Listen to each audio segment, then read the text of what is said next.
Oh, baby. It really is really good. Look at that. Well done. Perfect. Pour. Mwah.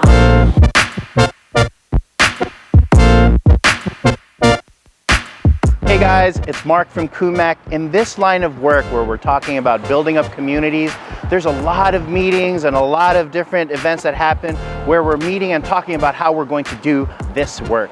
But the one thing we can't ever forget is there has to be a next generation of leaders coming up behind us to pick up after we're done. This can't ever be about just us, right? So we decided, why not bribe some amazing young leaders with delicious food and hear their thoughts about empowering individuals and families. Welcome to Social Bites.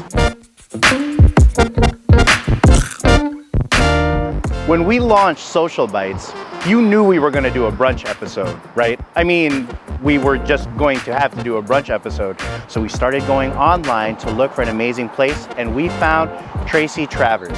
She's been serving up amazing American comfort food since 2018, and her joint oozes personality, and it definitely comes out in her food. Come with me and let's check out the love of grub.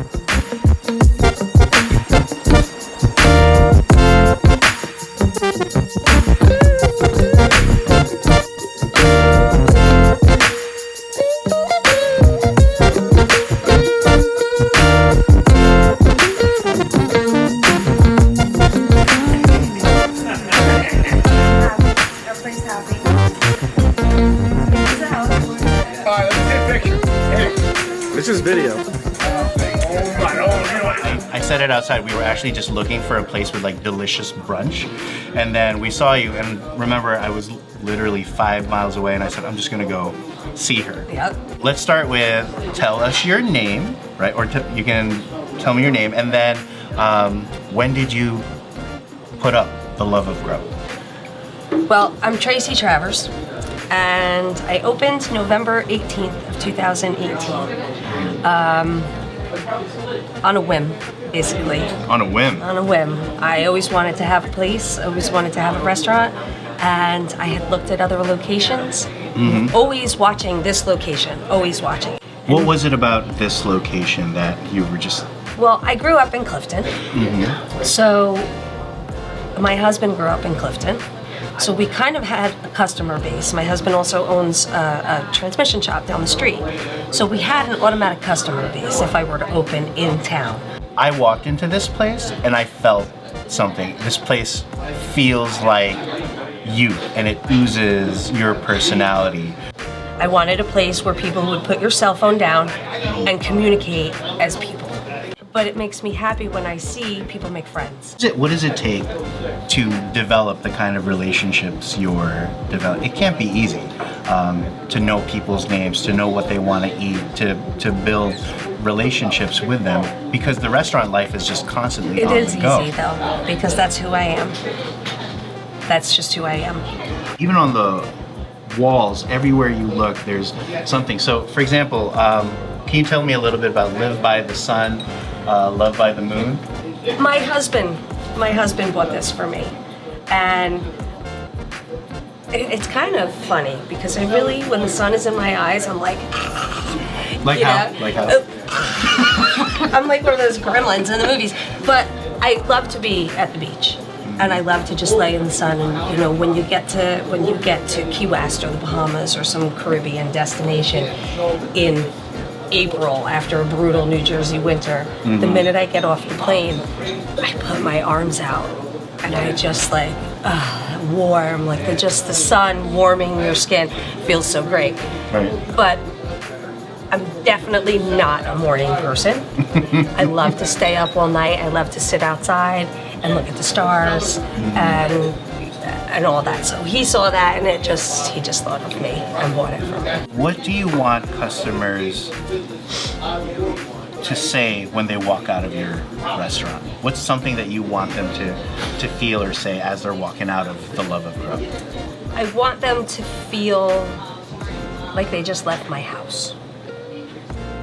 I want them to feel comfortable when they're here and relaxed when they leave. happy and full, and kind of like they were just able to put all their troubles to the side for a little while. Awesome. I've had guests tell me that I make it too comfortable here, that they don't want to leave. Gotcha. No, yeah, we're staying the entire time. I don't think you realize. I'm yeah. out of here at about 4:30, so at that Okay. point, you know, Okay. I'm just gonna have to lock you in. We're okay with that as long as it's chicken and waffles. Okay, that you're gonna, that you're gonna okay. feed us. What are the foods that today for me and the guests that you think we should really sample when we talk about powerful food that you create that just says this is Tracy Travers? My Cuban sandwich. Ooh, okay. My Cuban sandwich is definitely not bad for an Irish girl, you know. You should try the cheesy grits with shrimp. That's one of the dishes that I learned how to make in the Bahamas. I saw that on I think either Instagram or Yelp or Facebook, and it's got a Bohemian gravy. Bahamian, yeah, it's like a Creole gravy, but I learned how to make it in the Bahamas. It's actually in the Bahamas. It's called stew fish. You already had the chicken and waffles, but your team did not. Yeah, I know. And so they have that's to do that definitely one. a signature. If somebody walks in here Okay. and they're like, "Man, I'm really feeling brunch, Tracy," Okay. and they look at you and they're like, "What should I have?" What do you say? The first question I ask is, do you want sweet or savory? And then I go from there. Gotcha. Because if they want sweet, then we'll do the cannoli stuffed French toast. If they want savory, maybe You had we me at might- cannoli. That's what Yeah. I'm- Oh, it's sweet though. Like, whew. Throw some bacon on it. All right, so let's go around, and you ladies can introduce yourselves. I'm Adriana Pasquale. I'm a current senior at Montclair State University. I'm majoring in family science and human development with a minor in psychology and leadership. Awesome. My name is Leslie. I just recently graduated from William Patterson University with a double major in criminal justice and sociology. Hi, my name is Semhar Gebregzabher. I'm currently a first-year student at Rutgers Newark, pursuing my master's in social work. Speak from the heart, relax, think about it, right? There's got to be another generation of leaders that get this work and want to do this better. So for the three of you, what have you learned, you know, from working not just with CUMAC, but with your schools and working in communities? What have you learned, and what's been the most impactful for you?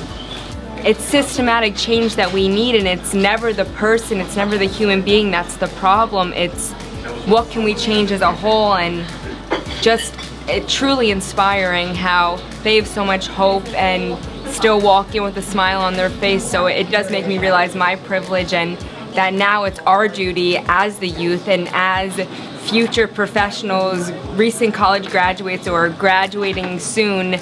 Let's put it in context. You're now face to face with it every day. We see 150 people a day, 4,000 a month. What are you learning? What are you taking away from what you're now seeing? I've learned the importance to not judge. You never know what that person is going through. And I used to be that person who used to judge a lot. Like, I used to see a homeless person and I used to say, why isn't this person's young? Why isn't this person working? And now I understand that it's more than that. Now I think maybe that person was in jail and now he has a criminal record and can't get a job. Like, I feel for the person. I don't automatically judge them and, I don't want to feel like I'm closing their door right before getting to know them. So I do crisis intervention work, and with that, with what I've been learning in my classes, and then working at CUMAC as well, what I've learned is just how much child adversities play a part in longer-term health outcomes. And it was first introduced to me in one of my classes in a TED Talk with a woman named Ms. Harrison, I believe, and she just explained it so well about how, being exposed to domestic violence, drug use, something even as kind of, I don't want to say minimal, but like compared to the other traumas, I would say like divorce or parent separation, how that affects a child when they grow up. And there's real science behind it, there's real studies behind it, and it's one of the most disregarded health issues of our time, and I feel like that's something that needs to be brought to light more. What do you three see as your role moving forward in this fight against hunger and this fight against poverty? Who do you envision yourself being? Because we're battling so much that's just learning about ACEs and how it all starts in childhood and seeing how that trickles up into adulthood and how all the adverse childhood experiences. Yeah. Learning about. What does that sound? Let's hear the crunch. All right, go. How do you see yourself? Learning about ACEs. Oh, I see myself, not that I see myself as so powerful and up there, but being a voice for the voiceless. I imagine myself becoming the next CEO of Kumak. Speak it into existence. Speak it into existence. I want to be able to inform people of what is actually going on in our communities so that they can be more aware and figure out ways of how we can fix it.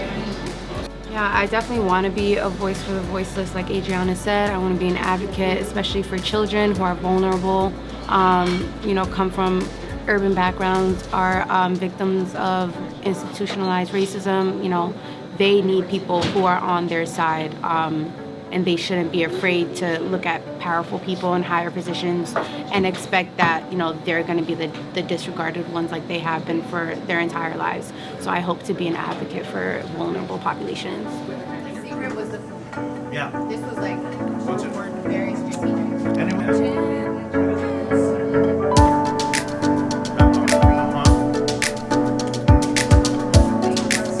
Thanks again, everybody, for watching another episode of Social Bites. Don't forget what Tracy said. Food is a powerful thing. Food has the ability to bring us all home. And as we continue to build our homes and our communities, let's not forget to bring along the next generation of leaders, because it's their job to continue this work. If you like what you watched today, don't forget to click that like button and subscribe to our channel. We'll see you next time.